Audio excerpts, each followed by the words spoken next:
You ran the numbers. You estimated the repairs. You landed on your top price. Then the seller said yes. Then the deal fell apart. Maybe the title company found a lien. Maybe the inspection found a cracked foundation. Or maybe your numbers were never strong enough to survive real information. An accepted offer isn't the finish line. It's the start of due diligence. Today, we want to talk about why deals fall apart after the offer. What you can catch early and how to decide whether to fix the deal or renegotiate it or walk away.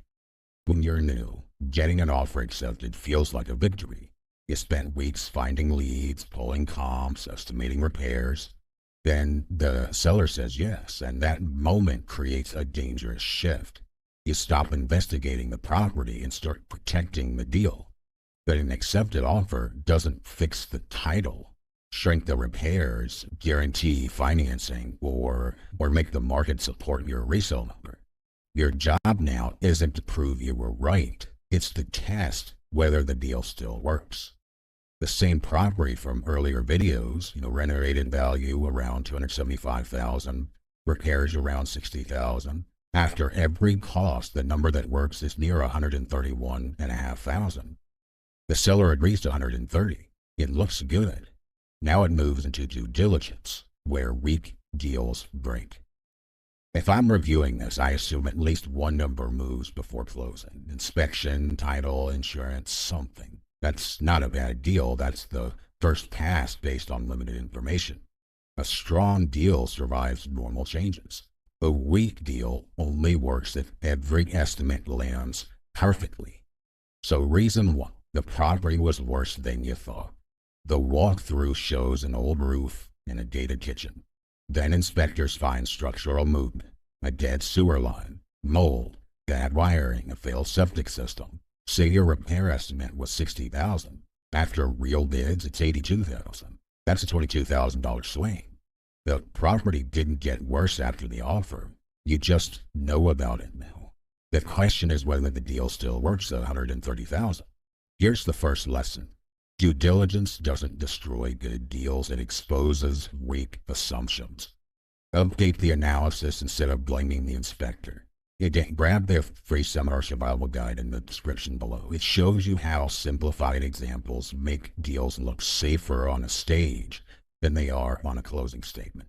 But back to the deal. Reason two, title problems show up. A seller believing that they can sell doesn't mean the title is clean. The search can turn up unpaid taxes, contractor liens, an unfinished probate, a missing heir. Say the seller tells you they owe $70,000. Title comes back with a $74,000 payoff. $9,000 in back taxes and a $12,000 lien. That's nearly $100,000 before the seller sees a dime. Your price might still work, but if the seller was counting on $60,000 in their pocket, the deal no longer works for them. The math can be fine and the deal still can die. Reason three is the seller can't decide alone. The person you've been talking to acts like they control the property. Then you learn the spouse is on the deed, or siblings inherited the house, or a trust owns it. So ask early, is anyone else involved in this decision? The answer doesn't have to kill the deal, but every owner has to sign off. Reason four is the seller changes their mind.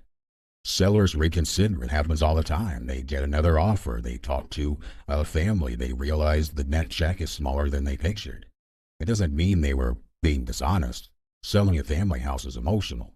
But sometimes they never had enough clarity to commit, and a rushed handshake makes a fragile contract. So fix it up with clarity on the front end. Price, timeline, condition, expected proceeds. Here's your insider check. When someone brags about how many contracts they've signed, ask how many closed. Signed contracts look impressive. Closed deals tell you whether they survived inspection, title, and financing. So track closings, not signatures. Reason five, financing changes. A lender expresses interest early, then terms move on property condition, your experience, and your reserves. Say you expected 85% financing and they fund less. Now you need another $30,000 you didn't plan for. A phone call isn't a loan commitment. Reason six, the appraisal comes in low. You estimate the finished value at $275, but an appraiser says it's $255. a gap that can eat most of a $30,000 profit.